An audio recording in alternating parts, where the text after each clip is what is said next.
All Kerala tailors association Idukki ജില്ലാ സമ്മേളനം നടന്നു. കൂട്ടാറിൽ വെച്ച് നടന്ന സമ്മേളനം AKTA സംസ്ഥാന വൈസ് പ്രസിഡന്റ് സതികുമാർ ഉദ്ഘാടനം ചെയ്തു. നിരവധി പ്രവർത്തകരാണ് പരിപാടിയുടെ ഭാഗമായത്.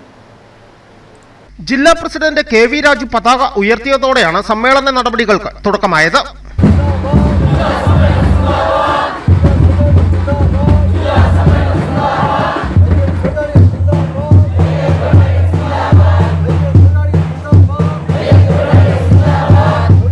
സമ്മേളനത്തിന് മുന്നോടിയായി 100 കണക്കിന് പ്രവർത്തകർ പങ്കെടുത്ത പ്രകടനവും നടന്നു.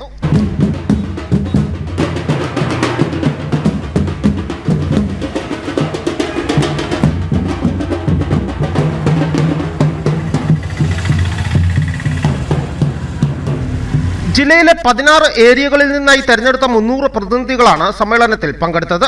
ലഹരി മാഫിയയെ കർശനമായി നേരിടണമെന്നും കേരളത്തിൽ വനനിയമത്തിൽ ആവശ്യമായ മാറ്റം വരുത്തി വന്യമൃഗങ്ങൾ നാട്ടിൽ ഇറങ്ങുന്നതും തെരുവുനായ ശല്യത്തിന് ശാശ്വത പരിഹാരം കാണണമെന്നും ജീവിത നിലവാരത്തിൽ മാറ്റം വന്നതിനനുസരിച്ച് പെൻഷൻ 5000 രൂപയായി വർദ്ധിപ്പിക്കണമെന്നും സമ്മേളനം ഉദ്ഘാടനം ചെയ്തുകൊണ്ട് AKTA സംസ്ഥാന വൈസ് പ്രസിഡന്റ് സതികുമാർ ആവശ്യപ്പെട്ടു.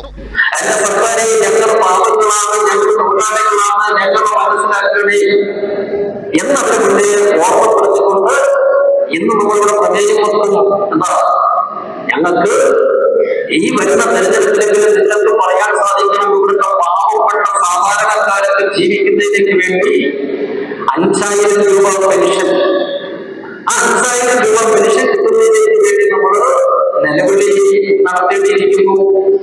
ഒന്ന് പറയാൻ വേണ്ടിയിട്ട് സാധിക്കും. ആ നിധിയുടെ ഡയറക്ടറോട് രീതിക്ക് കേരളത്തിലെ 16 ക്ഷേമനിധികൾ എടുത്തൊന്ന് പരിശോധിച്ച കൃത്യമായ സമയത്ത് അർഹമായിട്ടുള്ള ആനുകൂല്യങ്ങൾ കൊടുക്കുന്ന രീതിയിൽ കേരളത്തില് തയ്യൽത്തൊഴിലാളി ക്ഷേമനിധി മാത്രമേ ഉള്ളൂ എന്ന കാര്യത്തിൽ നമ്മളാരും സംശയിക്കേണ്ടതായിട്ടില്ല.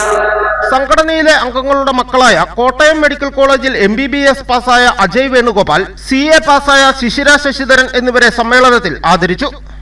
സമ്മേളനത്തിൽ സംസ്ഥാന കമ്മിറ്റി അംഗം അബ്ദുൽ ഖാദർ എടവിലങ്ങ് സംഘടനാ റിപ്പോർട്ടും, ജില്ലാ സെക്രട്ടറി B മനോഹരൻ പ്രവർത്തന റിപ്പോർട്ടും, ട്രഷറർ TK സുനിൽകുമാർ വരവ് ചെലവ് കണക്കും അവതരിപ്പിച്ചു. Kambammettu area secretary OR Sasidharan സ്വാഗതവും പ്രസിഡന്റ് സാലി ഫിലിപ്പ് കൃതജ്ഞതയും പറഞ്ഞു. News bureau, Udumbanchola.